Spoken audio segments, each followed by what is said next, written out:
nouveau journal créatif.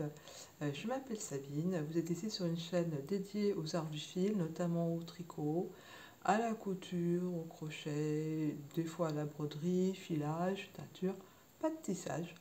Voilà, c'est une idée qui germe, mais toujours pas de tissage, mais ça viendra un jour. Bref, je vais me permettre de temps en temps de boire une boisson bien chaude, pumpkin chai, yoga tea pour les nommer, avec un fond de miel, parce que en fait ça fait déjà depuis la semaine dernière que je voulais vous voir, en tout cas venir vous présenter mes réalisations, mais j'ai attrapé un gros rhume foudroyant, comme je pense 50% des Français depuis la semaine dernière. Voilà, foudroyant, 2 jours nazes, tout ça. Et puis on est mercredi, hein, mercredi 27, 26, enfin voilà, mercredi, septembre 2024. Et hier, pouf, rebelote, rechute. Donc, je n'avais pas le courage de venir vous voir, alors que j'avais un petit peu de temps hier matin. Et puis là, bon voilà, je me dis, allez, autrement, je vais encore revenir devant mon téléphone la semaine prochaine et la vidéo va durer trop longtemps. Alors, j'ai plein de bazar là devant moi. Et je vais vous présenter les choses les plus rapides, peut-être pas les plus super passionnantes. Ça concerne la couture, parce que la couture, j'ai une robe à faire qui est coupée depuis le mois de juin, que j'ai toujours pas faite, mais avant j'avais des petites choses couture à faire, notamment mon fils qui avant travaillait de nuit dans un hôtel, me ramenait, je vous avais déjà parlé, de serviettes usagées comme celle-ci, coupées en morceaux par les dames qui faisaient le ménage. Elles sont repassées à la machine, bien à chaud. Et puis j'en ai fait quelques gants, voilà. Encore là, quelques gants avec des bouts de vieux lacets. Et puis encore des, des lingettes. Alors, c'est peut-être pas passionnant avec ma robe de cet été, les chutes de ma robe de cet été. C'est pas passionnant, mais ça prend du temps, comme tout. Donc voilà pour la couture. Et puis 2 vieux t-shirts qui se sont transformés en culotte azur pour ma maman qui va venir me voir dans quelques semaines. Donc hop, 2 culottes, avec des petits, vous voyez, petits élastiques culottes. Là, je lui ai mis un bleu marine. Et puis là, j'en ai mis un autre. J'aime bien aussi celui-ci. Voilà.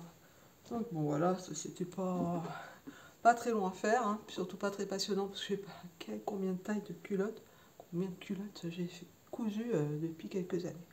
Ça, c'était pour la partie couture. Donc je vous mettrai le timecode en dessous, partie couture, partie crochet, parce qu'il y a crochet, il y a tricot, et il y a teinture, et il y a filage.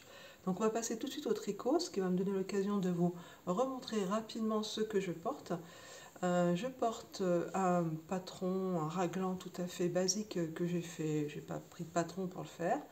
La laine, c'est de la Donegal Nep Fingering que j'avais teint au haricot noir à froid il y a quelques années, et j'avais réutilisé plein de petites, j'ai mis des petites rayures aléatoires pour passer mes petits restes de fingering. Voilà, je l'avais repris ce printemps. En fait, j'avais fait des manches 3/4, mais je le trouvais trop court, donc j'avais redéfait les manches et j'avais rallongé, et je le mets, hein, je le mets bien. Vous voyez, avec un t-shirt, enfin avec un pull, enfin un gilet du commerce, là, c'est vrai, camailleux, je crois, et, et un jean, pour aller travailler. Franchement, j'étais très bien. Je me permets de faire une petite pause boisson chaude. Voilà, vous avez le bruit, c'est pas top. Et on va passer au tricot avec un projet que vous avez vu dans une de mes précédentes vidéos. C'est le Knitted Cozy de NCL Knit, donc Nadia Crétin-Lechen, que je vous ai présenté dans un focus, une sorte de papa, etc. Que j'ai tricoté pour ma maman en laine 3 Suisse. donc elle avait récupéré. J'ai fait la taille 7, là je l'ai mis sur Germaine, elle l'attend. Je vais acheter un petit soupule dessous parce que j'ai peur que le mohair lui pique un petit peu, donc je vais trouver un petit soupule voilà, pour aller avec. J'espère que ça lui ira bien. Si l'occasion se présente, je la prendrai en photo ou on fera un petit film avec le pull que je tricote actuellement et son pull. Ça ferait un chouette souvenir. Alors comme je l'explique dans la vidéo focus numéro 5, il me semble, c'est un empiècement. Hein, donc on commence par le col, on tricote les côtes. Ensuite on fait un certain nombre d'augmentations. Pour ma part c'est tous les 19 rangs, j'ai fait 4 sets d'augmentation.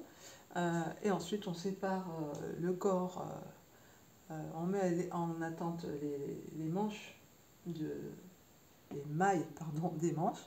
Et on déroule le corps jusqu'à un certain nombre de centimètres, on fait les côtes et on reprend les manches avec, voilà, c'est vraiment, je ne vais pas trop rentrer dans les détails parce que j'ai déjà fait une vidéo dédiée, donc c'est le focus numéro 5, si ça vous intéresse. Donc je vous l'avais quand même pas présenté lors de mes derniers journaux créatifs. Je vous avais aussi présenté avant un col, un petit col tout simple que j'ai tricoté, je vais vous la remettre en incrustation par ici. Un petit col que j'ai tricoté cet été en coton. C'est un col, je pense que je l'appellerai le col intersaison tout simplement. Je pense que c'est très bien pour maintenant, pour l'automne et pour le printemps. Je voulais vraiment en coton et je vous avais parlé en fait que j'allais en tricoter une version col capuche.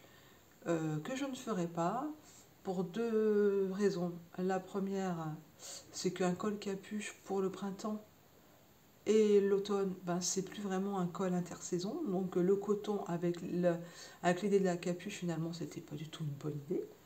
Et puis la deuxième chose, c'est que quand j'ai voulu tricoter une deuxième fois le col avec deux personnes qui le testent, Irène Bidib MPM, ma petite médiathèque que vous connaissez sûrement, qui a aussi une chaîne YouTube, et avec Nadia qui a un compte Instagram des pommes et du fil. Je voulais donc retricoter avec elle une deuxième fois le col, mais le faire en col capuche en départ. Parce que comme je suis mono-projet, mono en cours, voilà, je savais qu'elles sont multi-projets et que bon, moi j'allais le tricoter plus vite, donc j'ai dit autant qu'à faire, autant que je fasse la version col capuche. Me voilà partie à Saint-Lô pour essayer de trouver en fait, comme c'est des capuches, deux couleurs, enfin 4 pelotes de coton de 50 grammes. Impossible de trouver quelque chose qui me plaise. Dans le magasin où je vais, il y a de la Plassard et de la Bergère de France. Il n'y avait pas les couleurs qui me plaisaient. Je me suis rabattue sur 2 sacs, c'était en petits sacs comme ça, de l'acrylique. C'est de la tourmaline et c'est de l'acrylique. Bon, voilà. Donc j'ai pris deux sacs, de bleu marine et de bleu roi, en me disant ça fera l'affaire. En fait, quand j'ai commencé à tricoter la tourmaline, je vous montrais déjà ce que j'ai fait, tout ça.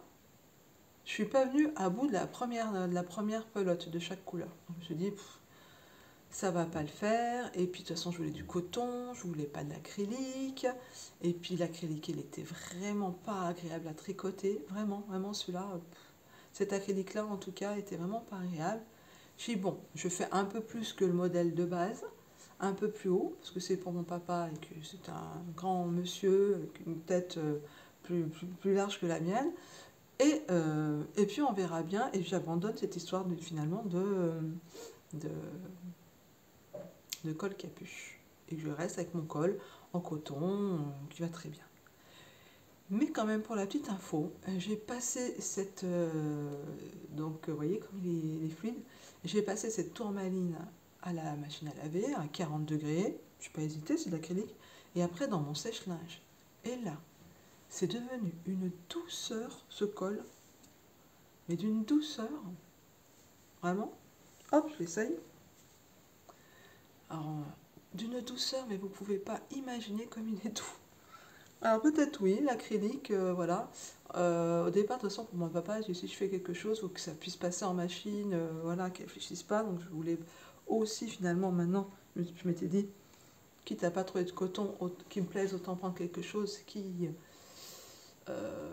s'entretienne facilement. Donc voilà, donc vraiment. Euh, Petit budget, hein, les deux pelotes c'est 2,98 €. Il y a de quoi faire de la layette avec cette tourmaline. C'est vrai qu'elle n'est pas super agréable à tricoter par rapport à d'autres acryliques, mais alors après, elle est d'une douceur, truc de fou. Donc, à bon entendeur, d'extracteur d'acrylique convaincu que machin, tant qu'on les a pas tous essayés, etc. Voilà, il n'y a pas de, on va dire, de leçon à donner là-dessus. Je bois un petit coup. Ça, c'était pour le tricot.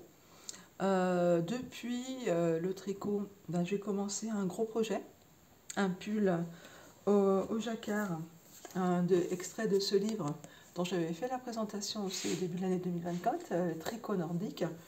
Et donc je vais faire le modèle, je suis en train de faire ce modèle-là, voilà, à peu près avec les mêmes couleurs, avec la qualité viola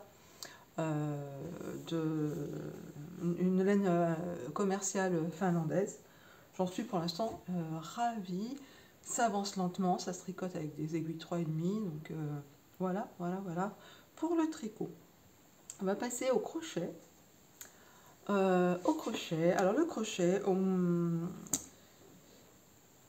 au printemps, j'avais tricoté ce petit coupon de tissu que j'avais doublé. C'est un coupon que j'avais eu en cadeau, un petit tirage au sort justement au tissu d'Isa, au magasin de tricot où je me sers et en tissu.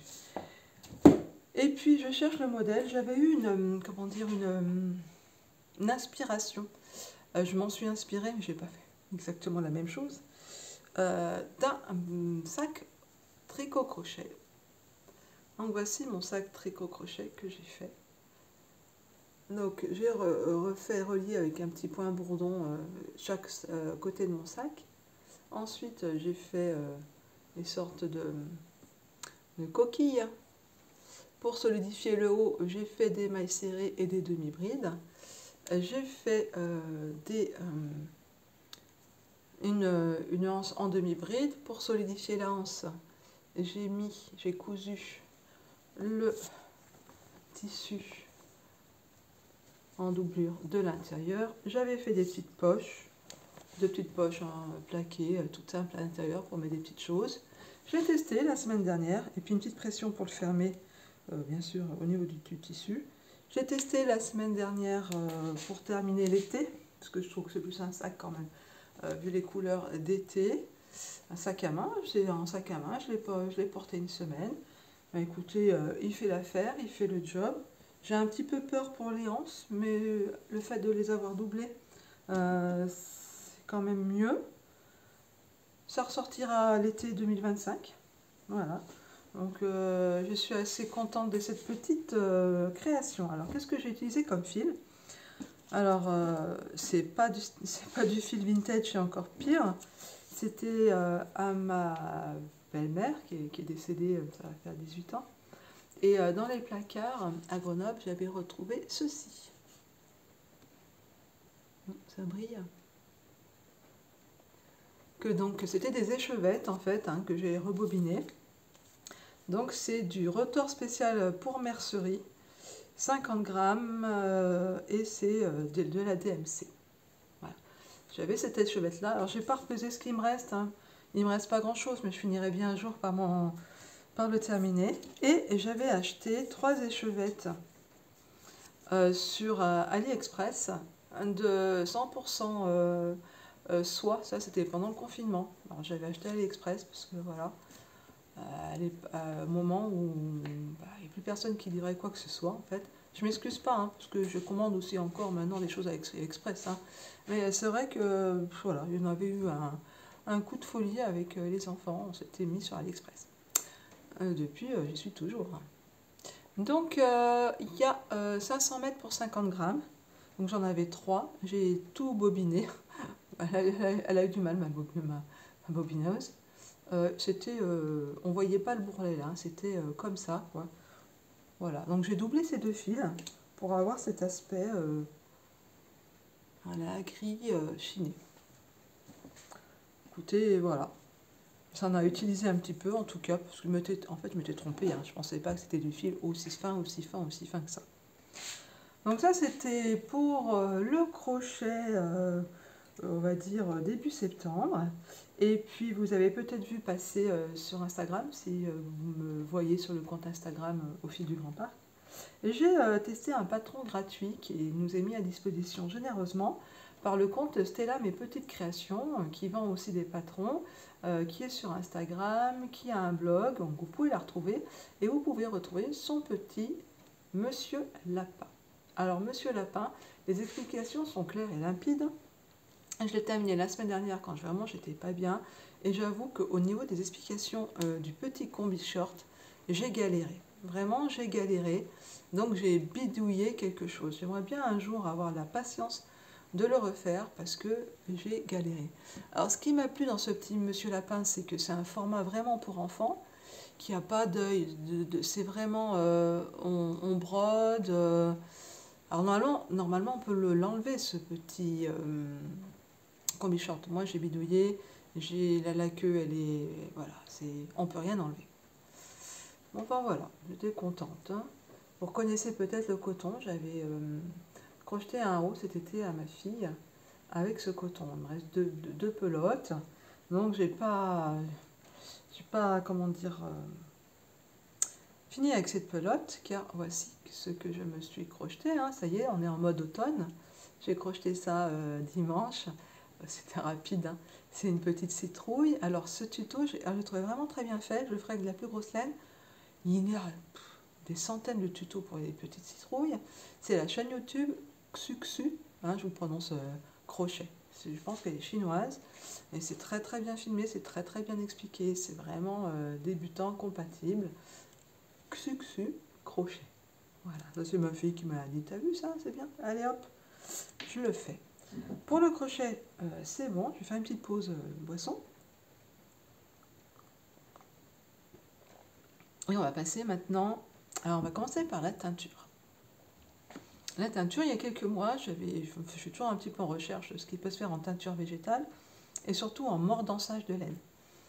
Parce que si on fait de la teinture végétale pour pas se mettre des cochonneries sur la peau et qu'on va mordancer avec du tartre, avec qu'est-ce qu'on mordance avec quoi? Je sais plus, enfin un autre produit qui n'est pas qui est de la synthèse chimique en fait, issu de la synthèse chimique.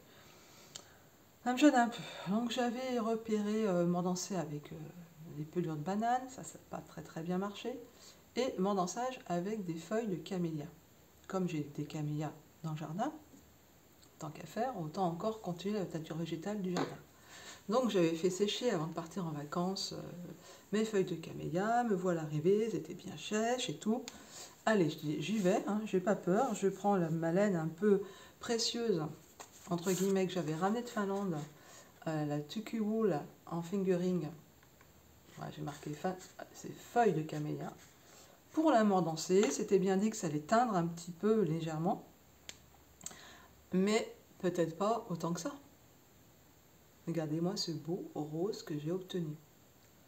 Alors quand j'ai vu ça, je me dis bon, c'est pas grave, je la laisse sécher. Je la relave et je la frotte, enfin je la relave, voilà. Il n'y a rien qui est sorti au deuxième lavage, elle ne s'est pas dégorgé du tout, ça sera sa couleur, un point c'est tout. Alors, ben, j'ai pas envie de la surpeindre, hein. C'est une très très jolie couleur. Donc, camélia, mordançage. Ben là, du coup, mordancer elle-même, hein. Voilà, donc qu'est-ce que vous voulez que je vous dise? Voilà, feuille de camélia. C'est vraiment une très très jolie teinte. Et cette teinture, un petit peu avortée, parce que du coup, j'étais juste dans le mordançage et j'ai pas pu la teindre entre guillemets, quoi, voilà, avec d'autres plantes. J'avais commandé sur les ciseaux magiques de la laine à teindre à chaussettes. Donc, je crois que c'est 85-15. Et je vais vous insérer une petite vidéo, je vais me pousser, voilà, par là. Je vais vous insérer une petite vidéo du comment j'ai fait pour teindre de l'autorayant. Je me suis débrouillée en fait. Donc j'ai déroulé mon écheveau. D'abord je l'ai mordancé. Alors lui je l'ai mordancé parce que je savais qu'il y avait des couleurs que j'allais utiliser qui avaient besoin de mordançage. Donc je l'ai mordancé à froid dans du vinaigre. Donc déjà, ça prend quelques heures. Il y en a qui disent laisser 1 heure, 2 heures. Moi je laisse 12 heures dans le vinaigre. Après je sèche. Là je séchais parce que je n'ai pas pu faire ça à la suite. Donc je l'ai laissé sécher. Je l'ai rincé, je l'ai laissé sécher. Et puis une fois que c'était sec, quelques jours après, je me suis mise à faire ce que vous avez vu sur la vidéo.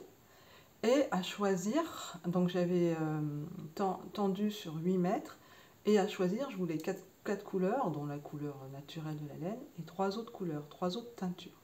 Choisir donc 3 mètres, plus 2, 5, plus 2, 7, plus 1, 8, vous voyez, comment j'allais agencer le truc, et ça m'a donné ceci. Alors on ne voit pas trop les nuances, parce qu'il y a quand même ici, il y a un petit peu plus de jaune. Le jaune, ce sont les feuilles de figuier. Le rose, ce sont... il y a un truc sur la télé, voilà. Le rose, c'est les peaux d'avocat. Et le vert kaki, ouais, un petit peu, le vert kaki, et ben je sais plus ce que c'est. Ça va me revenir. Ou pas. Je l'ai pas noté, j'ai pas pris mes notes. C'est une autre plante du jardin.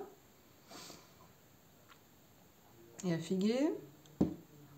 Je vous l'écrirai. Je crois que c'est mieux là par là.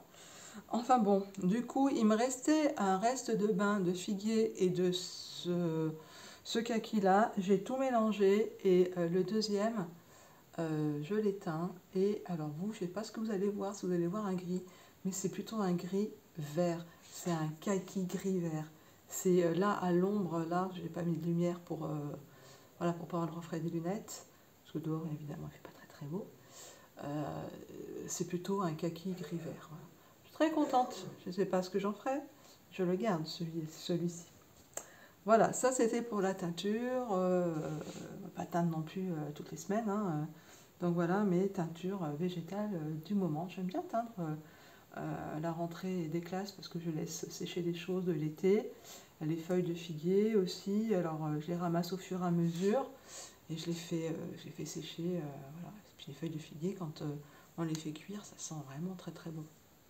Ça c'était pour la teinture.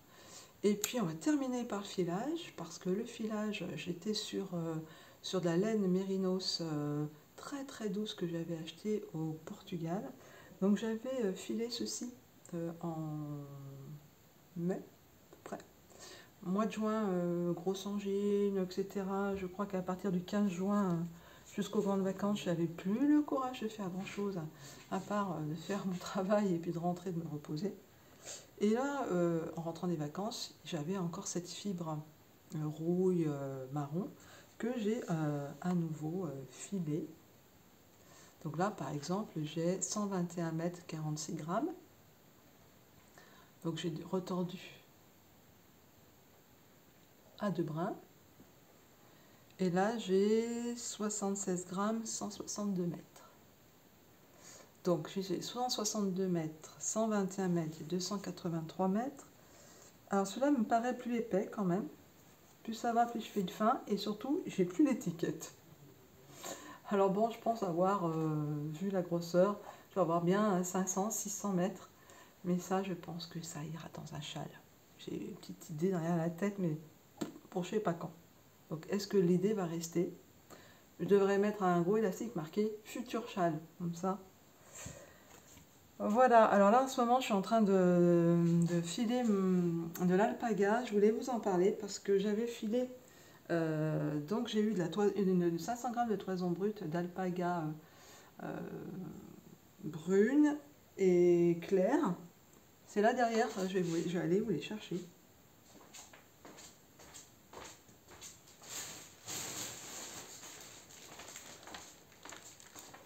Voilà, celle-ci et celle-ci. La dame, quand j'ai acheté la toison, elle m'avait un petit peu cardé, la laine, ça avait donné ceci. Voilà. Là, j'ai commencé à... Alors, comme j'ai pas de cardeuse, j'économise, mais pour l'instant, j'en ai pas. Comme j'ai pas de cardeuse, elle m'a dit, mais vous n'avez pas besoin de carder la laine d'alpaga, il n'y a pas de soin, il n'y a pas... Enfin, voilà, ça se file de façon brute. Effectivement, elle m'avait montré, mais bon, tant que moi, j'avais pas essayé, j'étais pas convaincue. Et puis, bah là, j'ai commencé à filer cette laine non lavée, non dépatouillée. On prend un morceau et puis on la file. C'est super cool à filer. Vraiment, c'est hyper. En tout cas, pour moi, je trouve ça hyper agréable parce que c'est pas trop. euh, c'est pas trop glissant. On peut filer hyper fin. Donc là, je pense que je vais arriver à faire de la fingering. Alors, je la retordrai pas trop parce que ça, avec ça ou ça peut faire des chouettes contrastes. Donc à voir. Donc effectivement, excusez-moi, je me rebaisse pour vous montrer. J'ai encore ça à filer. Plus ça, donc l'alpaga, vous allez en voir pendant quelques mois filer, hein, parce que le filage, c'est pas la priorité, mais c'est vrai que j'aime bien filer un petit peu tous les jours quand je suis en forme, parce qu'il faut quand même être un petit peu en forme. Bon, 26 minutes, je vais m'arrêter là, je trouve que c'est largement suffisant. Il y a tellement de vidéos que, voilà, on va laisser un petit peu, on va vous laisser le temps pour en regarder d'autres. En tout cas, j'aurais peut-être dû le dire en début de vidéo, de remercier les nouvelles abonnés. Ça m'a fait vraiment super plaisir là, depuis quelques semaines. Alors, pour moi, c'est l'explosion, hein, parce que 10, 20, 30 nouveaux abonnés d'un seul coup, c'est chouette, ça donne envie de continuer, ça donne envie de vous proposer toujours plus de vidéos, essayer de vous faire plaisir. Dans quelques jours, la semaine prochaine, le col intersaison sera à disposition sur Ravelry. Donc je referai peut-être dans l'onglet communauté une petite annonce en me disant qu'il est disponible si vous n'avez pas Ravelry et si vous n'allez pas sur Instagram. Voilà, il est temps pour moi de m'arrêter, de vous dire à très bientôt pour vous montrer cette beauté que je suis en train de tricoter. Je m'avance, hein, j'espère que je vais arriver au bout sans trop d'encombre pour vous le montrer. Et puis peut-être une robe cousue, sait-on jamais. Allez, écoutez, tricotez bien, cousez bien, tout ça. Portez-vous bien, prenez soin de vous, faites attention aux microbes parce que il y en a pas mal. Allez, à très bientôt.